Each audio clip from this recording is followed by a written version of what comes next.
So the next topic here is electromagnetic theory.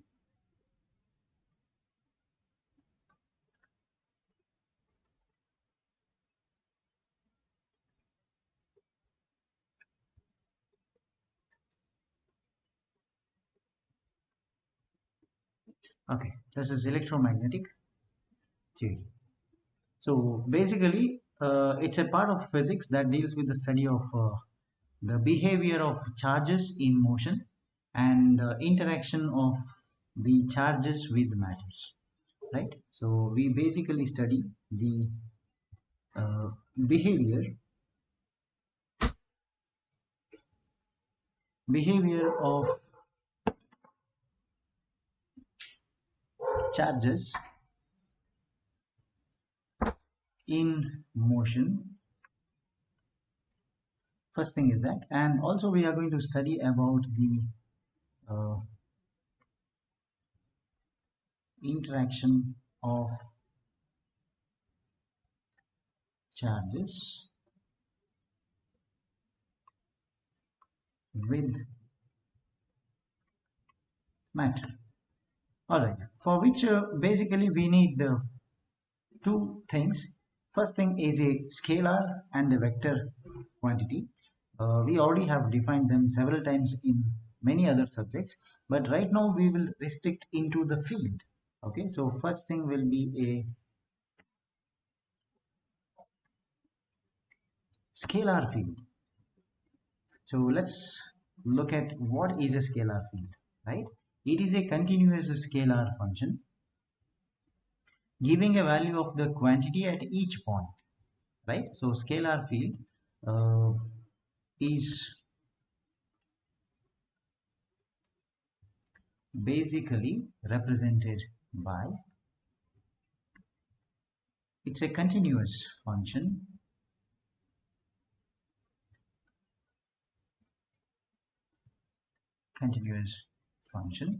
so function should be a scalar. Once again, it's a continuous scalar function, comma, it's going to give, so giving a value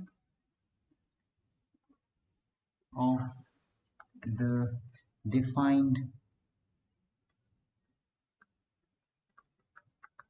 quantity at each of the point defined, right? So for example, we can call this as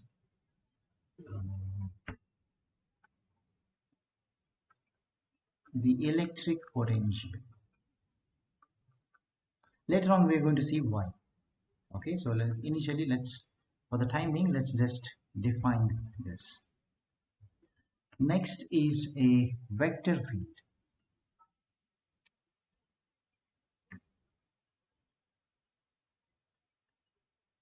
So basically vector field is represented by a continuous vector function and specified by a vector of definite magnitude and direction at each and every point, right? So is represented by a continuous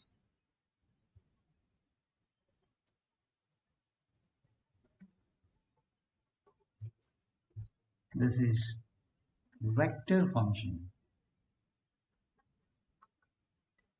right? Whenever it is a vector function, right, of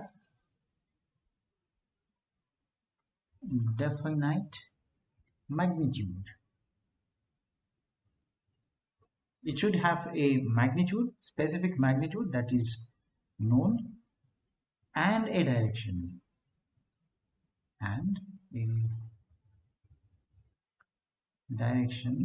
at each point. So example of vector field is electric field.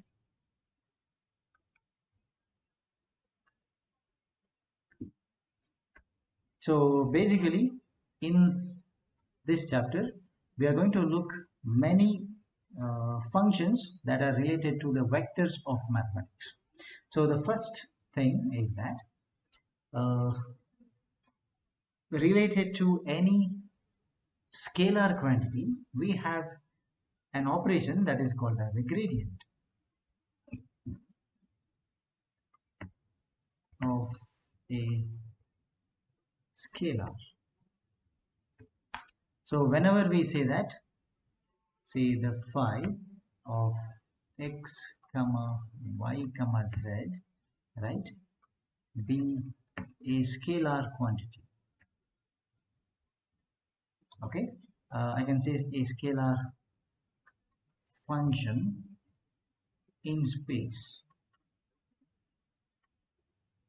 So in space, in the sense it's a 3D geometry, so we have x, y, z coordinates associated with that. So then this implies the gradient of a scalar is defined in the following fashion. Then grad phi is equal to, this is, the operator is del, it's a del phi, grad phi is del phi. I'm going to multiply two things, one is del and one is phi, right? So this is equal to the dou phi by dou x into I cap, dou phi by dou y j cap plus dou phi by dou z into k cap.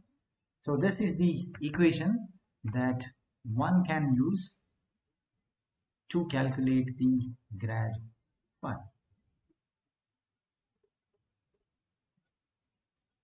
Okay, then coming to the next one. So here we need to define what is that inverted delta.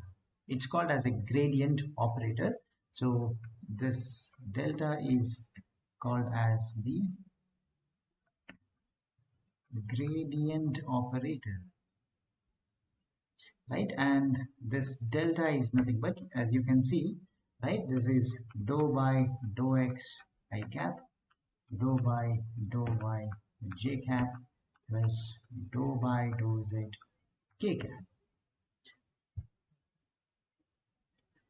right?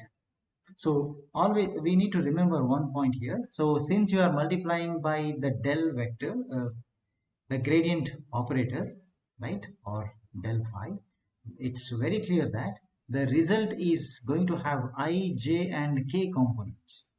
So as soon as you have the I, j, k components present with us, it's the answer is a vector. So the important point to note here is that, right, the gradient of a scalar is a vector. So the answer is always a vector. So magnitude is equal to rate of change of the scalar function phi along a direction normal to the surface, right? Whichever surface you consider, it is always normal to that. It's a vector, so vector means it has a direction, and the direction is always normal to the surface. Let's take an example of this concept, right? Where do you apply this particular, right, gradient operator, right? So for example, the rate of change of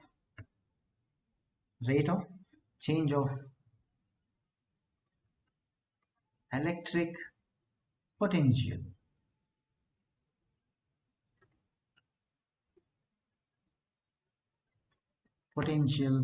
V, which is a scalar, right,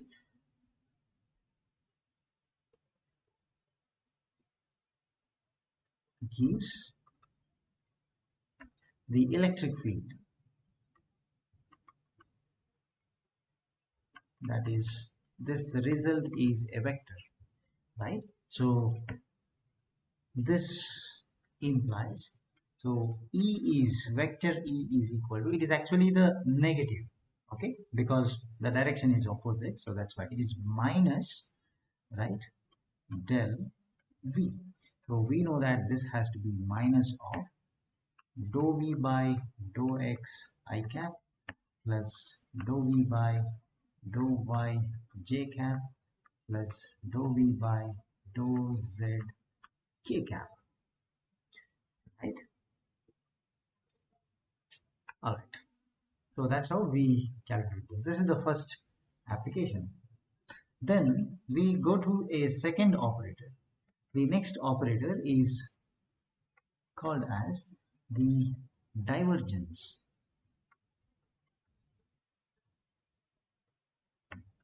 Divergence of a vector.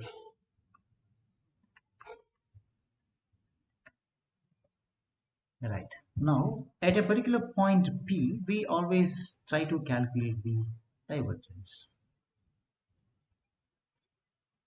So, corresponding to a vector A and a point P, right, we always try to calculate the divergence. All right. So, the divergence of a vector field. Divergence of a vector field, say A, at a point, say P. P is a point, right, is defined as the outward flux of any field. Okay, defined as the outward flux of any field. Okay, this is per unit volume, right? So if we say the del V, right, is a very small volume, right? So let's say let delta V, okay, is the infinitesimal, in the sense the smallest volume around this point which we are considering now, around the point P, right? If this is the case, then this implies the divergence of the vector A. So the divergence of vector A is defined in the following fashion. So that is equal to the limit that this delta V is tending to 0, right? It is double integral of the vector A dot the surface area, smallest surface area, whole divided by delta V. This is the actual definition, right? But for any vector that is represented in the Cartesian coordinate system, so this is the definition. Anyway, let me highlight this because this is important. We are going to use this itself many times.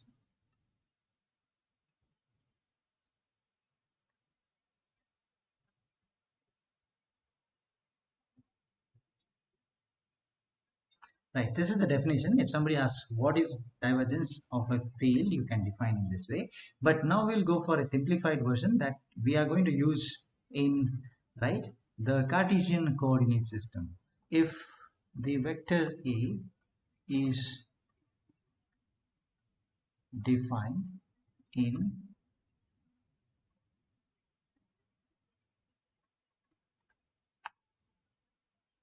okay, let us say this is defined in the Cartesian format. Okay, Cartesian coordinate system, say vector A is equal to ax I cap ay j cap plus az k cap. Then the divergence of this vector A is defined as del dot vector A. Okay, so del dot, the operator del is already known to us, right? So what is that? That is dou by dou x I cap, dou by dou y j cap plus dou by dou z into k cap dot. So we are taking a dot product of this with the vector. So that is ax I cap plus ay j cap plus az into k cap. So this should be now equal to dou ax by dou x plus dou ay by dou y plus dou az divided by dou z. So this is the divergence del dot A, divergence of a given vector A. Again, this is in which format? This is in the Cartesian coordinate format. All right, then moving ahead. This means since ax, ay, az are the x, y, z coordinates of the given vector, and when we perform del dot A, that is divergence of A, we don't have ijk with this. The in whatever ijk components present in the system, they get eliminated. We don't see them anymore. So that means, right, the result is a vector. So the note that we are going to write here is the divergence of a vector field is always a scalar.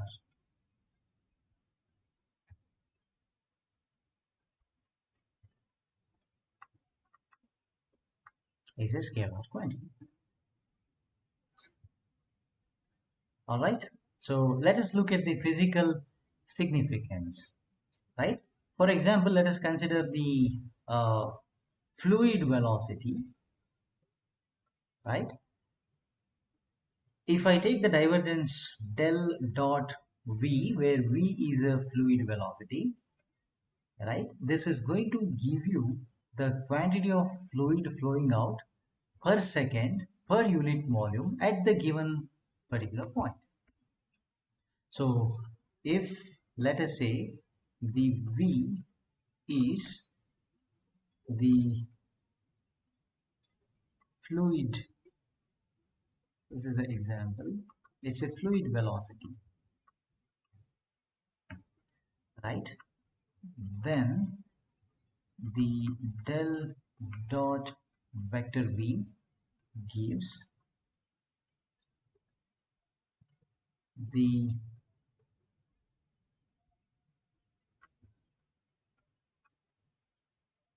this is going to give you the quantity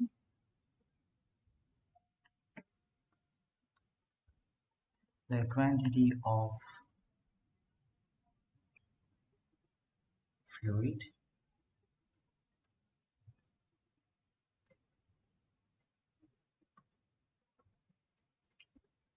flowing per second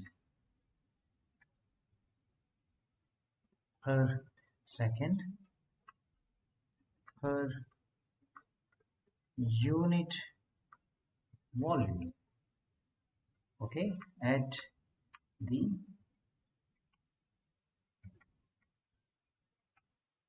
given point.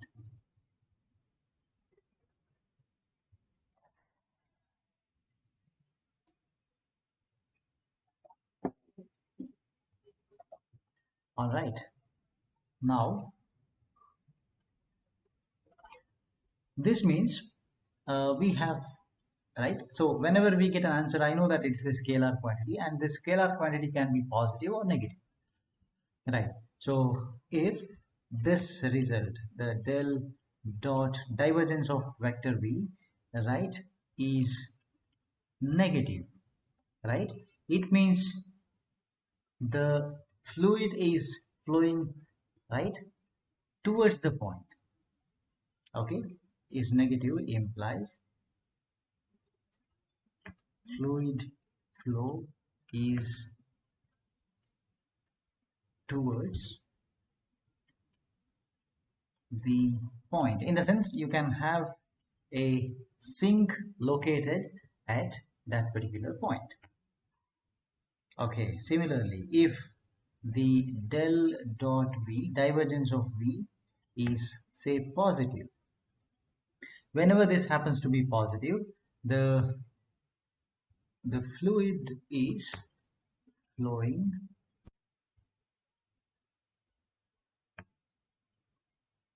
out. It's going to flow out from the point. So this means the point is going to work like a source. So we have a source present over there. Then let's go to the next point, in which you can see that if it is 0, right, then fluid is entering towards the point equal to the fluid leaving from the point. It says it's neither source nor sink, right? So this is del dot v equal to 0 implies it's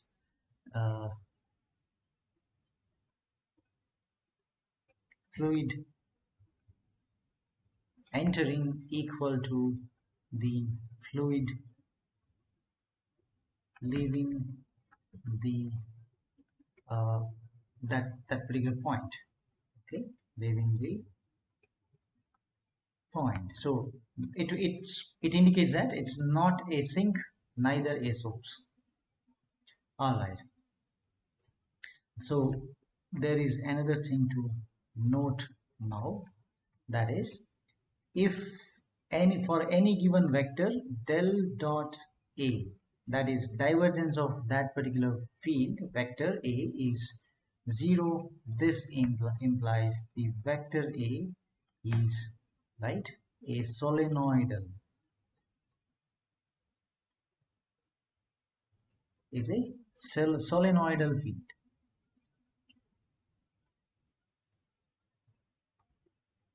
All right, let's go to the next topic under this. For a given vector field, we can perform another operation that is called as curl, curl. Okay, this is curl of a vector. Right. So if the vector A is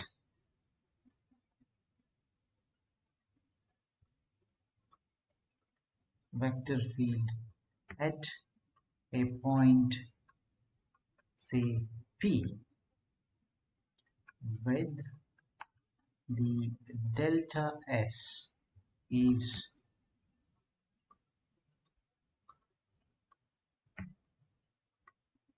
infinitesimal area.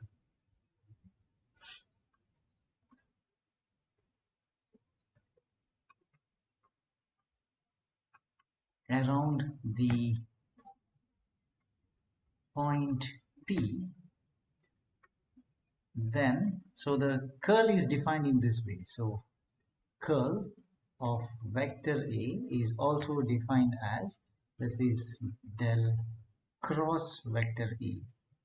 This is defined as the limit that delta S tending to 0, right? This is integral over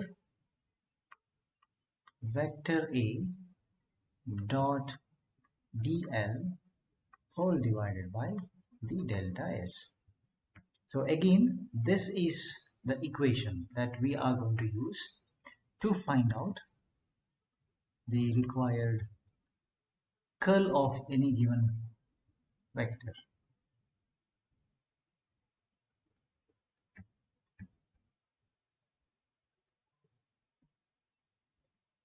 right? So this is the equation that we are supposed to use.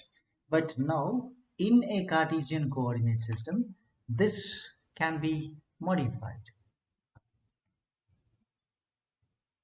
Okay, so if say vector A is equal to ax I cap or ay j cap plus az k cap,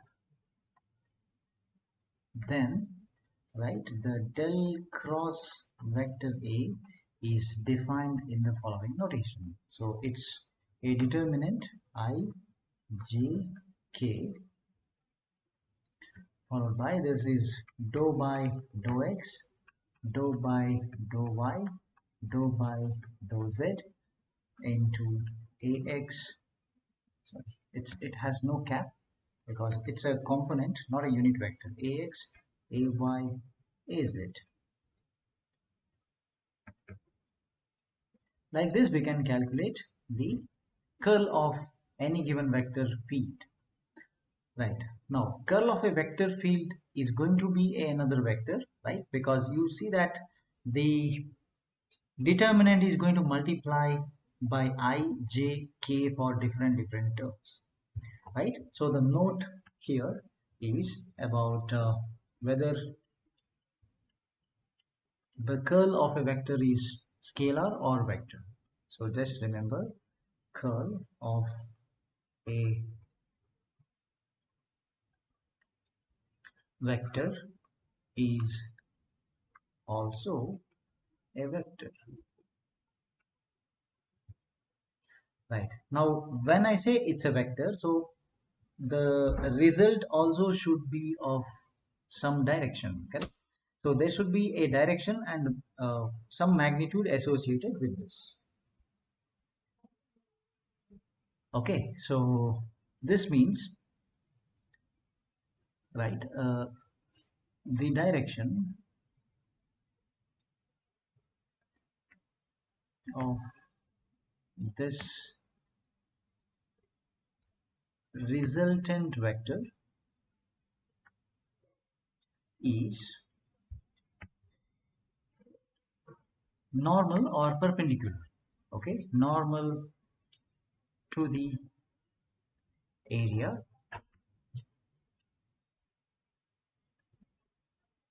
around the point P, right? Whichever point P we consider, it is around that. Right, then now what is the physical significance of curl of a vector?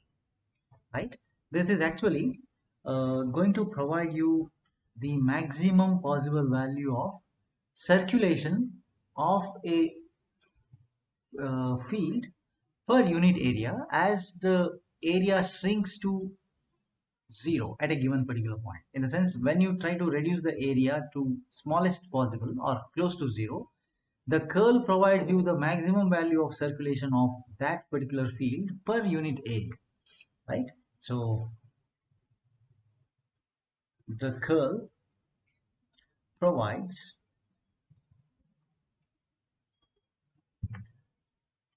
the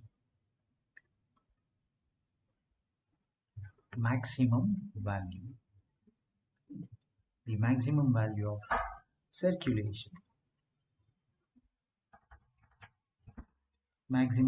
of circulation, of the given field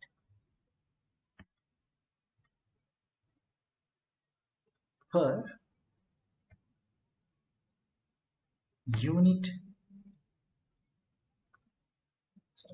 unit area, right? When the area shrinks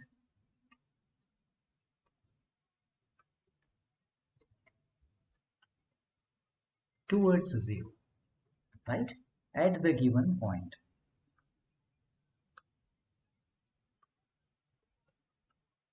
Whichever is the point, there itself we will see to that.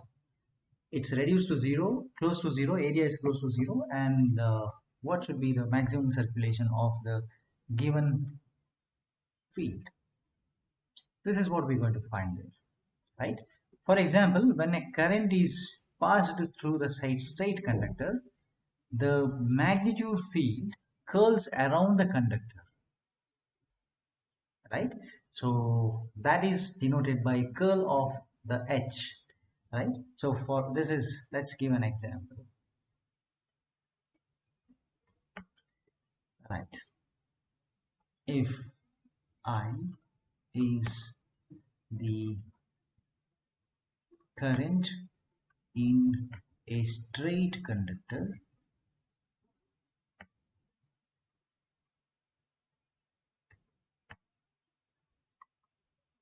then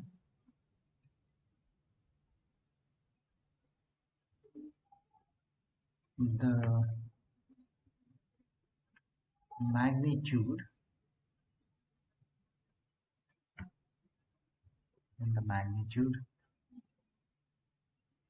of magnetic field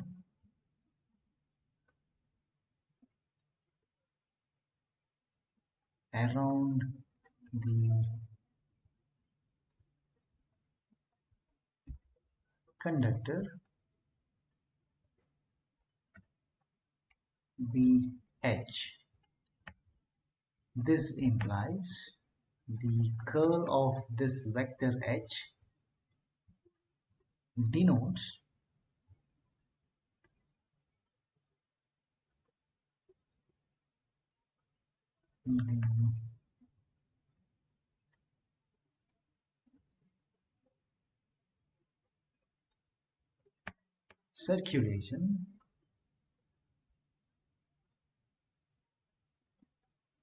the circulation of this magnetic field around this conductor. Now, if the curl of any vector is 0, which means the vector has no circulation or no turning effect, right? Such field is called as irrotational or conservative field. So if the del cross vector A equals to 0, this implies no circulation or no turning effect by vector A. Okay, so if del cross A is equal to 0, then this vector A is called as conservative or irrotational field. So we need to define, right? If you want a conservative or irrotational field, then we need to define the field in such a way that the curl of that vector field is 0. Okay, at the same time, if at all you wanted to define what is called as a solenoidal field, right, you can see here, then you should define that field in such a way that the divergence of the field is 0. Okay, so we defined, right, several operations on the fields now, and we also have seen how those fields can be used in electromagnetics with some examples. Okay, so in the upcoming class, we are going to look at the various terms related to the electromagnetic, such as flux, flux density, and many more.